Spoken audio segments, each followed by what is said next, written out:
Good morning, everyone. I'm sure you, after all this delightful music, I'm not sure if you want to listen to me now talk. Just want to hear the Sugar Thieves today and the band together. Well, welcome to the stoning of the new associate pastor. Yes, you do.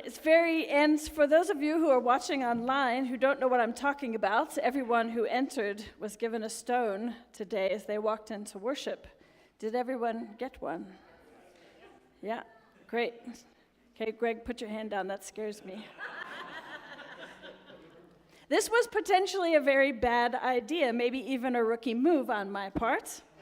I'm going to pray that you hold on to them for the time being. Oh, and I got 4 just in case. I don't have 1. Hold on to them for the time being. And I hope that you don't practice something that used to happen in ancient Greek theater. There were festivals that would last for several days, and plays would be performed. Families would attend with children and servants. They would bring food to the events, and if the play met with disfavor, the audience would shower the stage with food to drive the actors off. So I will try to make it palatable enough that you don't feel the urge to cast a stone at me. For the last 2 weeks, we've been exploring the theme that the heat is on. And Pastor James guided us through the story in the first week that is typically called the cleansing of the temple, when Jesus is said to have gotten angry, turned over some tables, and drove some money changers out of the temple. Last week, we were challenged by the woman at the well, whom Jesus offered living water. Jesus broke all the social norms and religious laws just to converse with this woman at the well. And we were invited to leave our jars of shame at the well. And that feels like the place where we begin today. We have another story of Jesus on a one-on-one conversation with a woman. These one-on-one stories, they bring us a really close and intimate account of Jesus in relationship with one other person. And this is unique to the Gospel of John. In today's encounter, Jesus is up against the law again, the heat is on, and in a circle of men with stones lifted high and aimed at a woman who was accused of adultery. Just want you to freeze that frame for a moment. Take your eyes off me and look at the picture. Just pause for a moment and ask yourself and imagine the situation. What is going on? What thoughts are coming to mind? What questions are you asking yourself of this situation? What law was broken? Where's the evidence for the case against the woman? Who does the law favor? Is it men?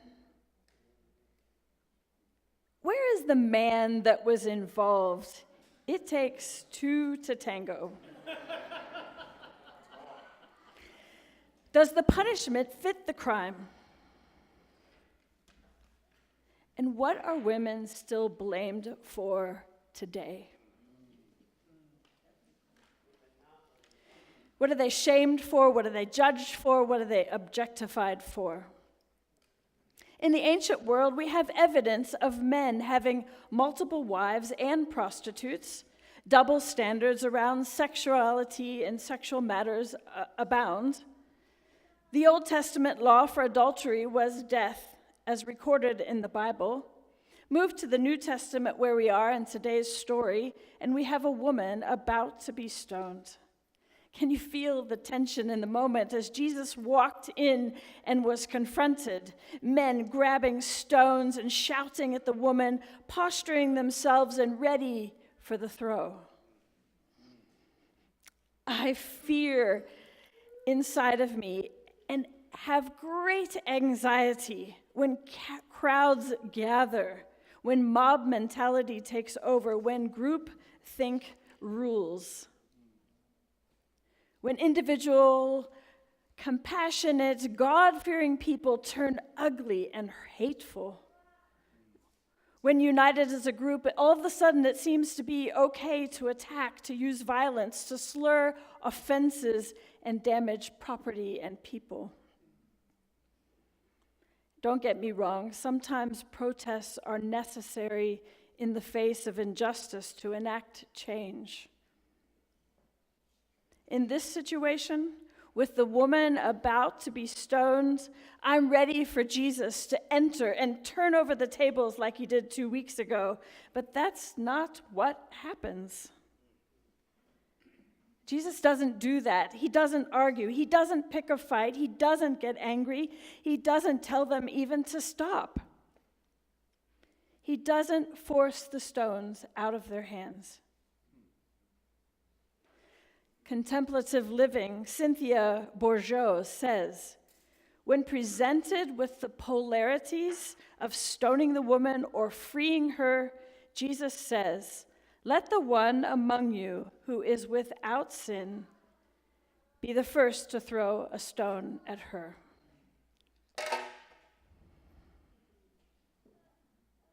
He finds the one thing that will create something new: compassion, forgiveness, and awareness of the self. The interplay of two polarities calls forth a third, which is the mediating or the reconciling principle that's between them. The ternary system stipulates a third force, she says, that emerges as the necessary mediation of these opposites. And that, in turn, generates a synthesis at a whole new level. It is a dialect which resolution simultaneously creates a new realm of possibility. That sounds very complicated and heady, the way in which she said it.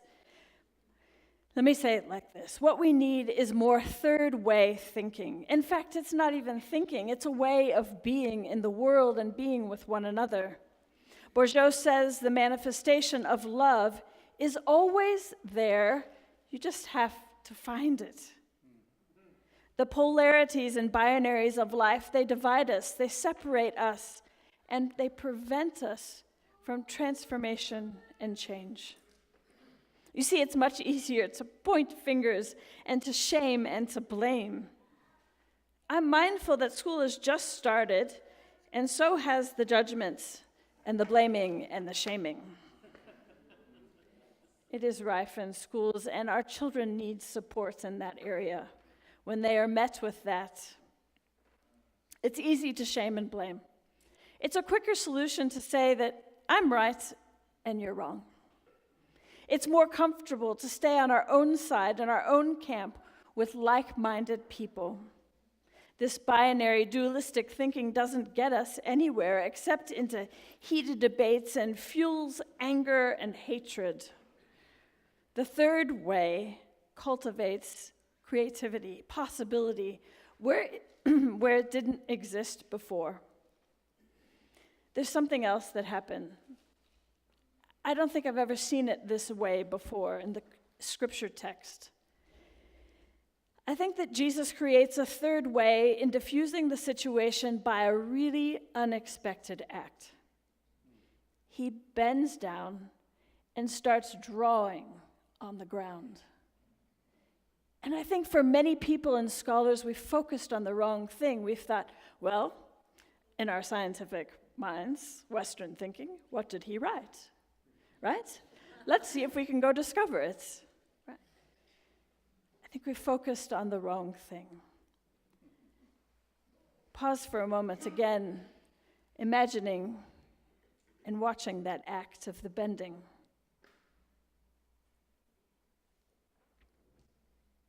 The crowd, positioned, aimed, ready to fire their stones, was refocused. That just for a moment, they took their eyes off the woman and they began to take in this peculiar action. Maybe their arms fell to the sides, and they loosened their grip on their stones. And they waited, and they watched in the dirt. Maybe it was the thing that needed to break the tension, break the mob mentality. Maybe someone in the crowd thought about what they were doing. Maybe they even changed their mind before Jesus even spoke any words. The scripture reading says that as they walked away, it began with the oldest. It means something if you're the elder in the community. And that writing on the ground distracted that elder long enough to have a second think at his actions. Jesus says, "Woman, where are they? Has no one condemned you?" She said, "No one, sir." And Jesus said, "Neither do I condemn you. Go your way, and from now on, do not sin again." Jesus creates this possibility for love, for forgiveness, for wholeness. Jesus releases the self-righteousness of blame and shame. Shame has this lasting and damaging effect on us. Unlike guilt, which is the feeling of doing something wrong, shame is the feeling of being something wrong. We are not something wrong.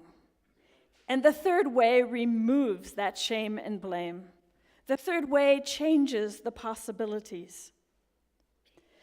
Consider the way that sports breaks down barriers, and people of difference come together and they high five and they're cheering for the same team, and it doesn't matter what color they are or what their sexual orientation is, they're all on the game. Their team is winning, they're cheering together. Music has that kind of potential. As we honor today and remember the life and legacy of Aretha Franklin, as we celebrate today and thank our sugar thieves who will return, and the bands in their absence, and some of them are here. Music has a way of doing that. It's bringing us together. It also is a third way.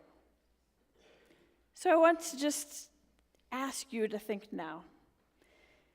Think now of a situation that you are in where those tensions are there, where that polarization is there.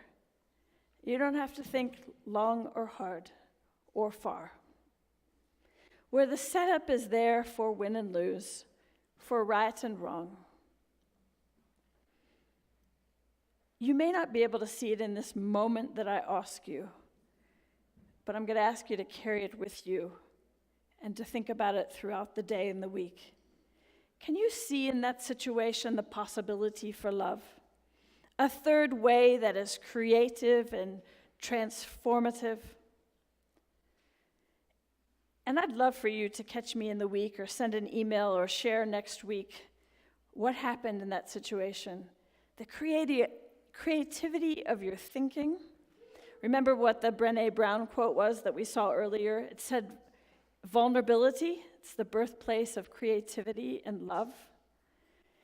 It's getting vulnerable, to lean in, to show up for those kind of situations where the tension is there and all you can think of is this. And this creates the third way, another way. Now, during the song that we're going to sing after this, as a symbolic way, with your stone, you've got several choices of what you can do with it. Besides me. You may want to release the judgment that you have felt in your own life or what you've felt this week, and then place it here in the basket at the altar. Or you may want to release the shame and the blame that has been placed on your life and come and here and place it in the altar basket. You may think, you know what? I'm the one who spent the time judging this week. I'm the one who's been blaming and shaming other people in my life and in my workspace. And you want to say, I think I should leave that behind today and declare to that person, neither do I condemn you. You may want to take it home because you're not ready to leave it behind. It's still too near and close, and you just are still holding on to it, and you're not ready. You also may want to take it home and decorate it and make a peace sign on it, like the children received today.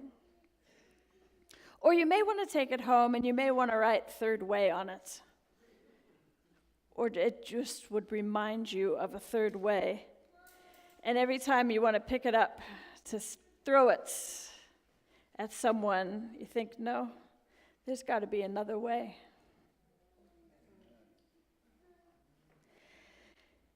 We don't have kind of easy solutions and guarantees in understanding what's next for us in our lives, or the way things that will go, or how the way that other people will respond to us.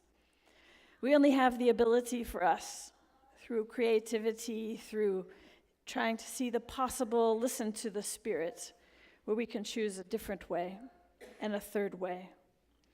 So we're going to sing and hear the lullaby from the Sugar Thieves, and as that's being played and sung, I invite you, those who would like to stand, to come and place your stones here, and for those of you who would like to keep it for your own reasons, you're welcome just to hold on to your stone.